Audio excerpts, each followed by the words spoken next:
Hey, hello, you're with Wolf Gorlick, a few minutes riffing on IT and IT security. Today, fresh from RSA, looking at the hole in the RSA mobile app.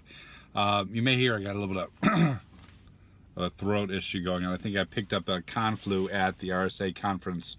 But it's always good, it's always fun. You go to these events, you see people you only see once a year. There's a tradition of going every spring. There's a tradition of the parties, and it's like a homecoming, right, with all the trappings that go along with that. And one tradition that can't be overlooked is the RSA apps themselves being hacked. Ouch. So tip for you is if you're building an event app, or really any app, look particularly closely at the API linkages. The linkages where you leave your app model and join someone else's app model is a prime target for attack.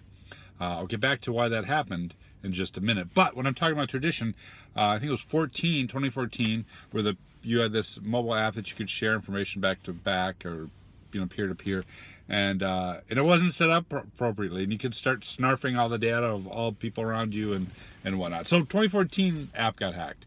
2016, 2 years later, there are hard-coded passwords in the badge readers. That hard-coded password was also publicly available in downloads off the internet. You could get it. Bam, we're in. 14, 16, 18, every 2 years. I guess we'll be safe next year. This year, a tweet went out by, I think, SVB. It was like, oh, look, here's a whole bunch of first names, last names from the app. If you're among it, I'm sorry. Now, he only downloaded names. He only downloaded 100, but you had access to the full list if you wanted to. He immediately reported it. Since been fixed.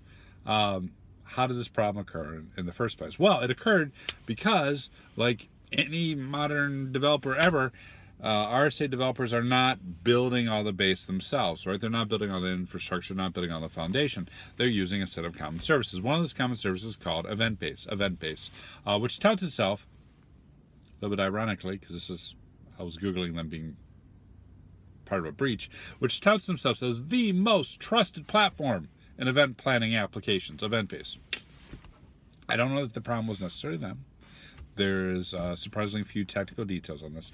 But when the mobile app reached out to event-based, however that session was connected, it allowed that mobile app to get access to way more data than it should. Not just your data, but additional data, as evidenced by the fact that SVB could download all the usernames and passwords. It's the linkage to the API that is the problem. Maybe the app was absolutely fine. Maybe it passed all unit tests. Maybe it passed all static analysis. Maybe they pen tested and yay, didn't find anything. But once you left that trust boundary of your particular application, reached out and pulled back, there's a problem in how that connection was made. And that problem in that connection allowed that app to download much more data than it should. So oftentimes when we pen test, we think just about testing our components. So oftentimes when we static analysis test, we just test our own code. But the reality is that all too often, we're not necessarily the weakest link. There are other components that bring us down. So there you have it. Be careful with what you write. And come on, hang out in RSA. Where were you this year? Cheers.